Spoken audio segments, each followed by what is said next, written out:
Welcome back. Good morning, friends. I am JP sir, English teacher and motivational speaker from Guru Kripa Career Foundation. Friends, आज हम पढ़ेंगे past perfect continuous tense. Past perfect continuous tense का use बीते हुए समय में जो कार्य लगातार किसी भी समय के साथ में हो रहे थे उनको बताने के लिए व्यक्त किया जाता है। जैसे मैं 2 साल से जयपुर में रह रहा था, यानी समय साथ में आ गया और काम लगातार हो रहा था। इस प्रकार के वाक्यों को बताने के लिए देखिए यहाँ पर थोड़ा सा समझते हैं। इसकी हिंदी पहचान होती है से रहा था। से रहा था मतलब किसी भी समय से कोई काम हो रहा था। से रही थी, से रहे थे, ये इसकी हिंदी पहचान होती है। हिंदी वाक्यों के अंत में ये रहा था आएगा और समय से पहले से आएगा। देखेंगे अभी, पहले फॉर्मूला समझ लेते हैं। देखिए स्ट्रक्चर फॉर्मूला, यानी सब्जेक्ट आप जानते हैं, हेड हेल्पिंग वर्ब है, बीन इसके साथ में एडिशनल बी वर्ब है और वर्ब की फर्स्ट फॉर्म के साथ आईएनजी ये भी लगाना अपन ने सीख लिया। प्लस ऑब्जेक्ट आप जानते ही हैं, प्लस सिंस या फॉर प्लस टाइम से पहले, समय से पहले यहाँ पर हमें सिंस और फॉर का यूज करना है, जो कि हमने प्रेजेंट परफेक्ट कॉन्टिन्यूस टेंस में अच्छी तरीके से समझ लिया था। फिर भी एक बार यहाँ पर देख लेते हैं कि कहाँ पर सिंस का यूज होता है और कहाँ पर फॉर का यूज होता है। एक बार और अच्छे से समझने का प्रयास करते हैं। फ्रेंड्स, जहाँ पर बजा वार सन तारीख आवे, फॉर छोड़कर सिंस लगावें। फॉर का यूज नहीं करना, सिंस का करना है। जहाँ पर बजा यानी बजे, 2 बजे, 3 बजे, 4 बजे, 5 बजे, कितने भी बजे आए। बजा वार सोमवार, मंगलवार, बुधवार, गुरुवार, शुक्रवार, शनिवार, रविवार, कोई सा भी वार आए तो वहाँ पर हमें फॉर छोड़कर, फॉर का यूज नहीं करना, वहाँ पर उनके सामने सिंस का यूज करना है। देखिए कितना आसान है।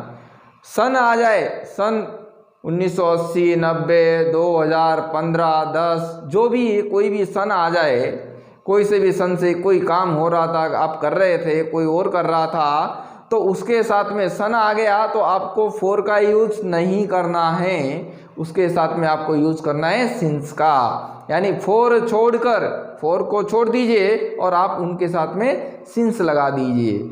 तारीख आ जाए, कोई भी तारीख हो, किसी भी तारीख से अपन कोई भी काम कर रहे थे, जैसे 2 जनवरी, 2 फरवरी, 5 फरवरी, 10 मार्च, कोई भी काम आ जाए तो उसके साथ में आपको फॉर का यूज ना करके सिंस का यूज करना है। देखिए मित्रों कितना आसान है, आप समझने की कोशिश करेंगे, बहुत ईजी है। फिर दूसरे शब्दों में अपन कहें तो सिंस का यूज कहाँ होता है?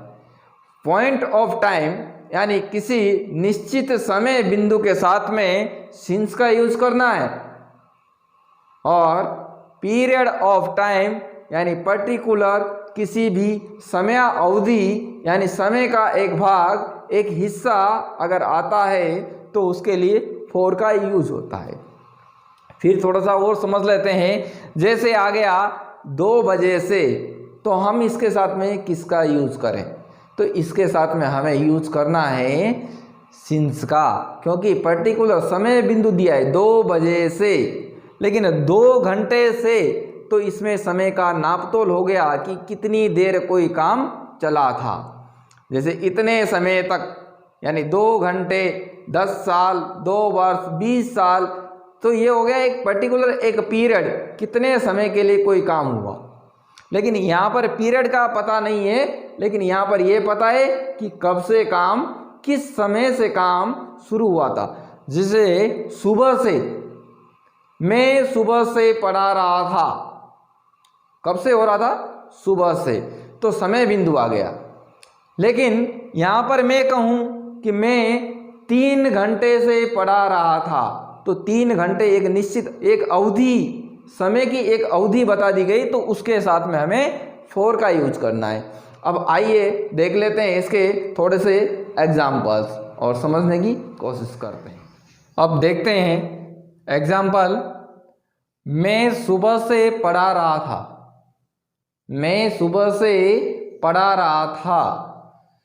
तो फ्रेंड्स यहाँ पर आ गया से और इधर आ गया रहा था। इट मीन्स ये हमारा पास्ट परफेक्ट कॉन्टिन्यूस टेंस है और इसमें वही फॉर्मूला जो हमने अभी देखा था लगाना है। देखिए यहाँ पर किस प्रकार से ट्रांसलेट किया है। मैं को बोलते हैं आई, हेड यहाँ पर अपन को हेल्पिंग वर्ब लगाना है, बीन बी की फॉर्म यहाँ पर एडिशनल लगी हुई है अकॉर्डिंग टू फॉर्मूला, ये हमें यहाँ पर लगाना है। और इसके बाद पढ़ाने को बोलते हैं टीच, यानी टीच, और टीच में लगा दिया ING according to our formula.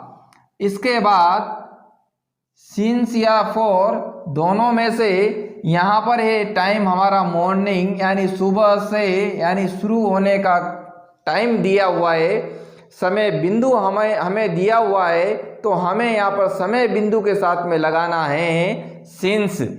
और हमारा जो सेंटेंस है वो हो गया I had been teaching since morning, यानी मैं सुबह से पढ़ा रहा था। फिर से बोले फ्रेंड्स, क्या सेंटेंस बन गया? I had been teaching since morning. यहाँ पर होता सोमवार से पढ़ा रहा था, तो सिंस मंडे।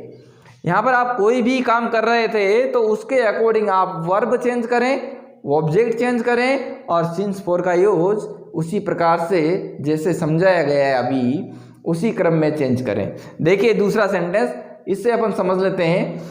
हम 2 महीनों से अंग्रेजी पढ़ रहे थे। हम 2 महीनों से अंग्रेजी पढ़ रहे थे। तो क्या हो गया? हमको बोलते हैं वी, यहाँ पर लगाना है हेड और उसके बाद में लगा दिया बीन अकॉर्डिंग टू फॉर्मूला और वर्ब में आईएनजी। अब यहाँ पर आप कहेंगे कि सर यहाँ तो पढ़ना लिखा है और इधर आपने लर्न लिखा है।